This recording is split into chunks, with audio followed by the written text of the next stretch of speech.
So I'm recording this in the early hours of the morning because I can't sleep, and it's my last podcast in the first series, which go under the banner Endings Matter. And it was fitting to start with Endings Matter because my focus initially when I trained as a celebrant was on funerals, and then I moved on and trained and continued to train as an end-of-life doula. But also, we were coming to the end of the year. A big project I'd been on was coming to an end, and I had to reassess where I was in life and which direction I wanted to go in. And then sadly, in the last few weeks of the year, I had several bereavements that really were really challenging for me to cope with myself. And I thought that's what I want to talk to you about, really, because I am a funeral celebrant and an end-of-life doula. And so I have this expectation of myself that I will cope, or should be able to cope well, and have all the answers, or some of the answers, or know what to say, or know how to behave, or recognise all of my feelings and put them into some organisation when I am dealing with death and dying. But, I'm just a human being and I try and be as authentic as I can with you. And as a professional, I can deliver and offer support to families and provide them with very positive experiences in a very traumatic point in their lives by helping them and facilitating them to find the words and the tone of their celebrations of life for their loved ones. But when it comes to my own network of people and people I know and who I love who are dying, it really brings home to me, not that I didn't know, because obviously I know, the emotional complexity and the ever-changing emotional state that you are in. Within the same 5 minutes, you can go from distracted to morose to self-doubt to anger to pity to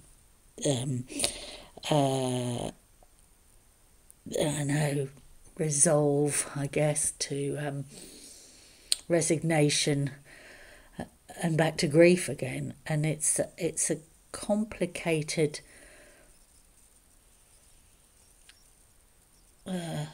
situation, isn't it, grief?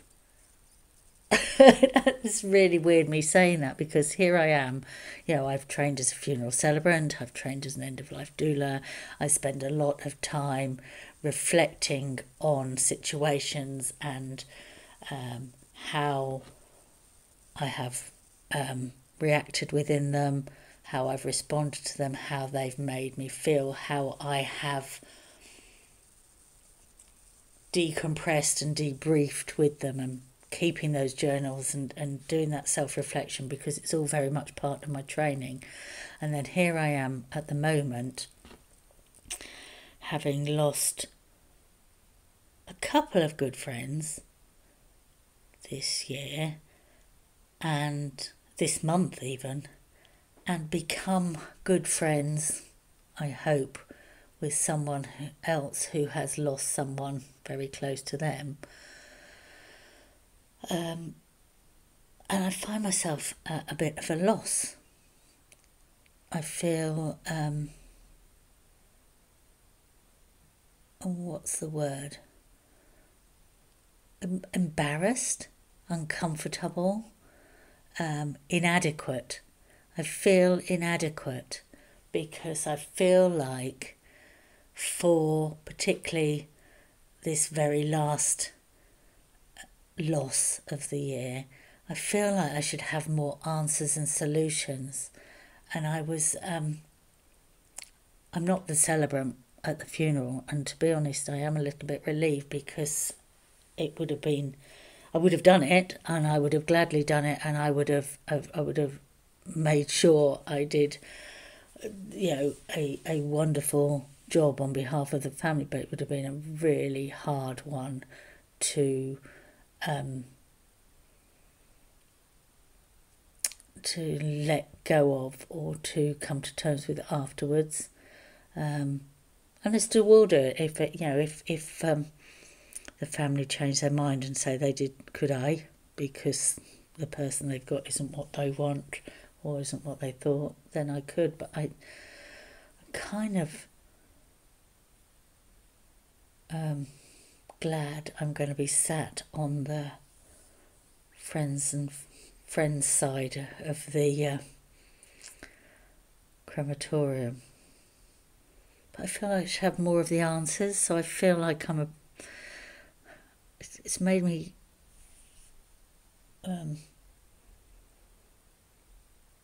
unnerved me in my ability to do my job. And I know I can do my job. I don't know why. It's just like it's the middle of the night and it's the end of the year.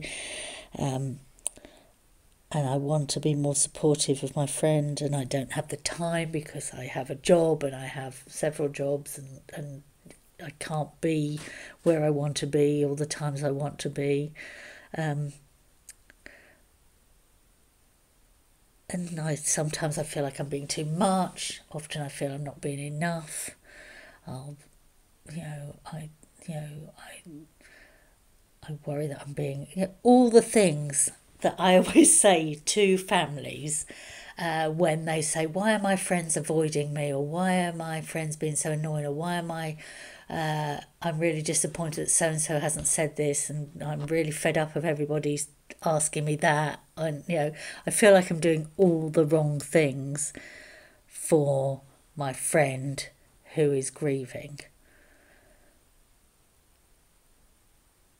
And then I remind myself that all I have to do and all I have to be and all I can do and all I can be is present and hold space.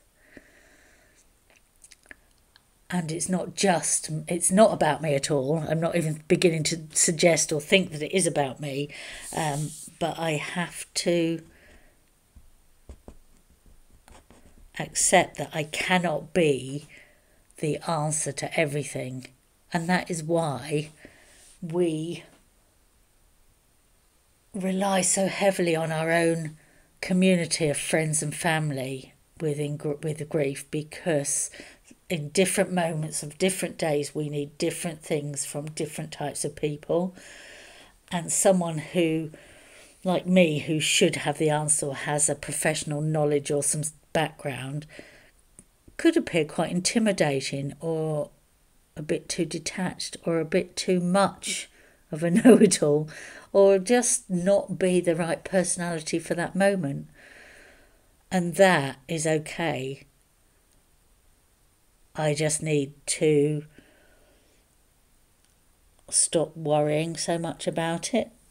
But I wanted to share it with you because I try on my podcasts to be my fully authentic self and to share my concerns as well as my successes and my advice, because even if you're qualified in something, you still find occasions where you feel like you're a bit of a fraud with it.